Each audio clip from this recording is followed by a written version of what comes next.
So let's take a look at the resulting impact on shareholders and the differential impact of dividends and share repurchases. So if a company decided to issue the dividend, if Speaker City issued the dividend, and there was a shareholder that had 2,000 shares,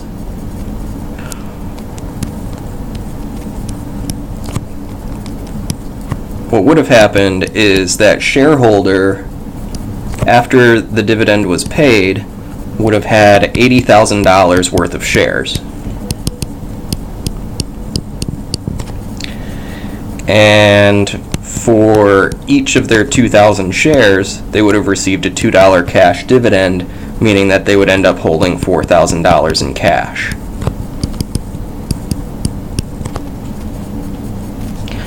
If instead the company did a share repurchase, and this investor's shares weren't part of that repurchase, the investor after that repurchase would have been holding on to 2,000 shares worth $42 per share, meaning that they would have been holding $84,000 in shares. So then the question becomes, if an investor has a preference for dividends versus shares, should that influence the firm's decision?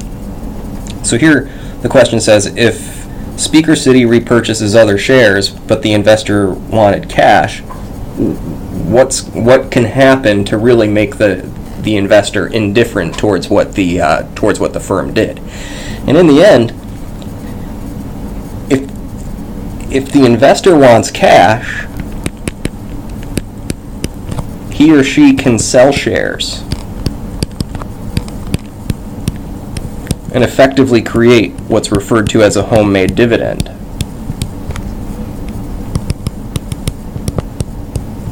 The investor could have sold off $4,000 worth of shares and ended up in the same position with the share repurchase as they would have ended up with in the dividend. So then what if Speaker City pays the dividend but the investor wanted shares? Well, the investor then could have used the $4,000 that they have in cash and used that $4,000 to purchase shares instead. So he or she can buy shares. So effectively, the investor can recreate any type of portfolio that they wanted and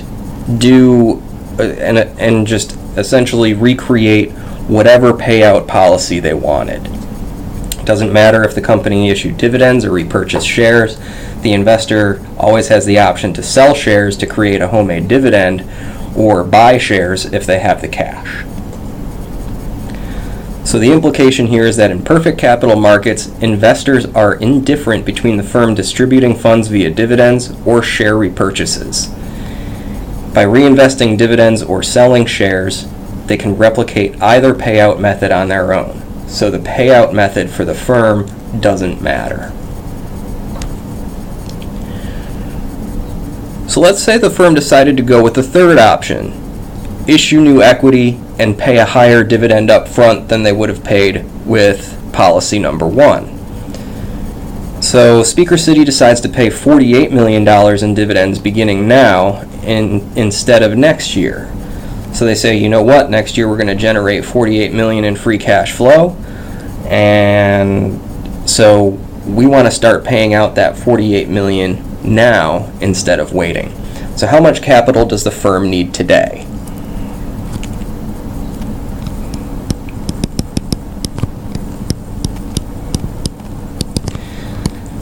They want to be able to distribute $48 million, but they only have $20 million in excess cash, which means if they want to distribute the entire $48 million dividend, they need to raise $28 million in capital.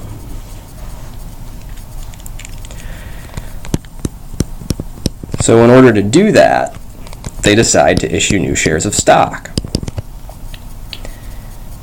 And so they need to raise $28 million, and they can sell those shares for $42 a share.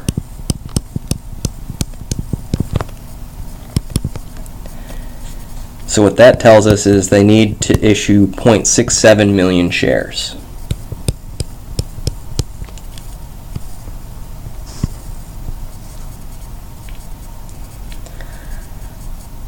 So then what's the current dividend per share? We know that the company had 10 million shares previously and they issued 0.67 million more.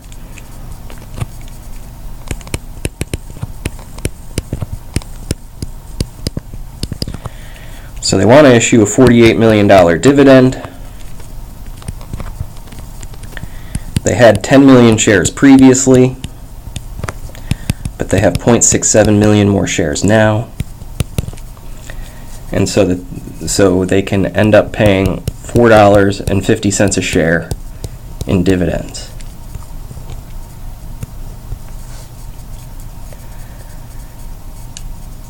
They want to know what the dividend per share is in the future.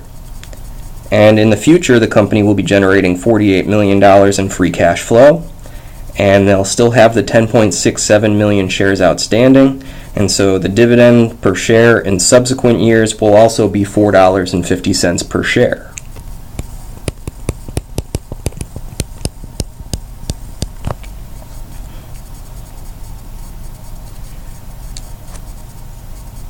So our cum dividend share price.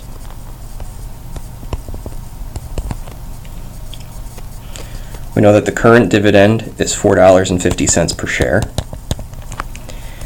And the company will be able to pay out $4.50 per share in perpetuity with a cost of capital of 12%, giving us a cum dividend share price of $42 per share.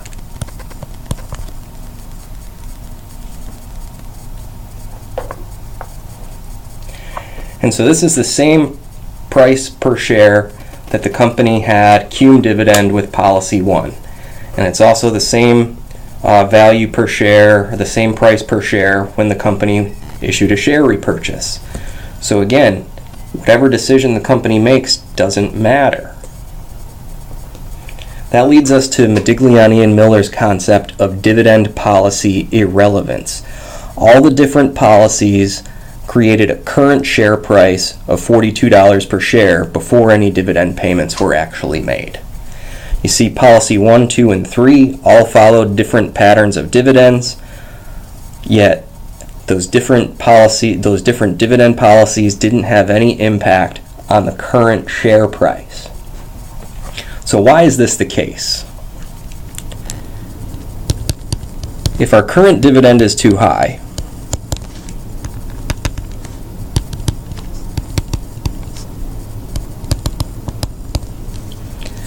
what's going to happen is your future dividend decreases.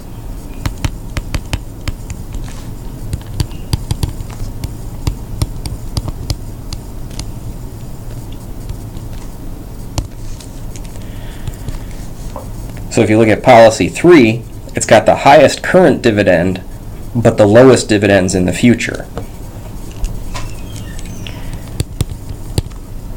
If our current dividend is too low,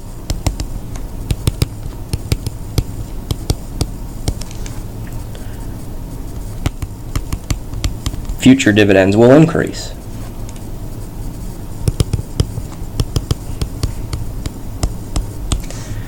So ultimately, it doesn't matter when the dividend is issued. This M&M dividend irrelevance says in perfect capital markets,